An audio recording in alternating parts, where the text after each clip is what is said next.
ما انا عارف يا ولا ان انت ما بتعرفش تسوق غير الهبل على الشيطاني. لا والحمارة بعرف اسوقها.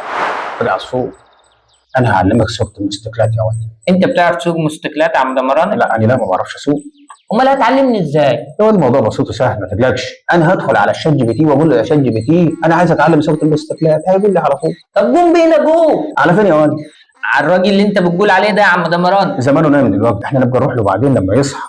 وبعدين انا مش عايزك تقلق يا ولد، انا مش عايزك تقلق. ولا انت شكلك كده نسيت الشعار بتاع عمك دمراني. ايوه نسيت يا عم دمران عشان التروما اللي انا لسه جاي لك عليها. عادي ولا يهمك، انا افكرك بالشعار. الشعار بيقول مع عمك دمراني مفيش حزن تاني.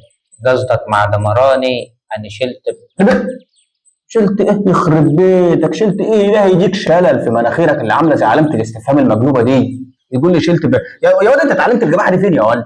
يا واد هو انا لما غبت عنك ال3 سنين اللي فاتوا دول بقيت جميع وبقى لسانك زفر ليه؟ انا لازم ارجعك المدرسه بتاعتي تاني. عارف مدرسه ايه يا ولد؟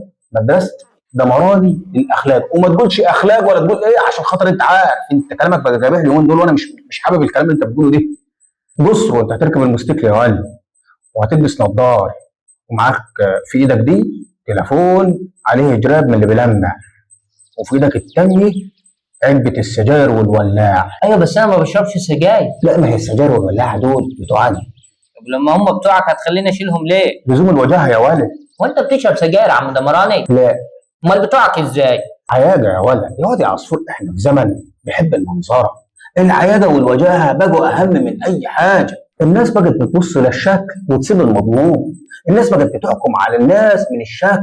يقول لك فلان لابس ومتزلفط وشايل علبة السجاير في ايد والتليفون في ايد ومفتاح العربية، يقولوا عليه ده رجل اعمال، يقول لك عليه ده عليه القيمة. لكن اللي بياكل عيش وماشي جنب الحيط يقول لك عليه غلبان وضعيف وفقير.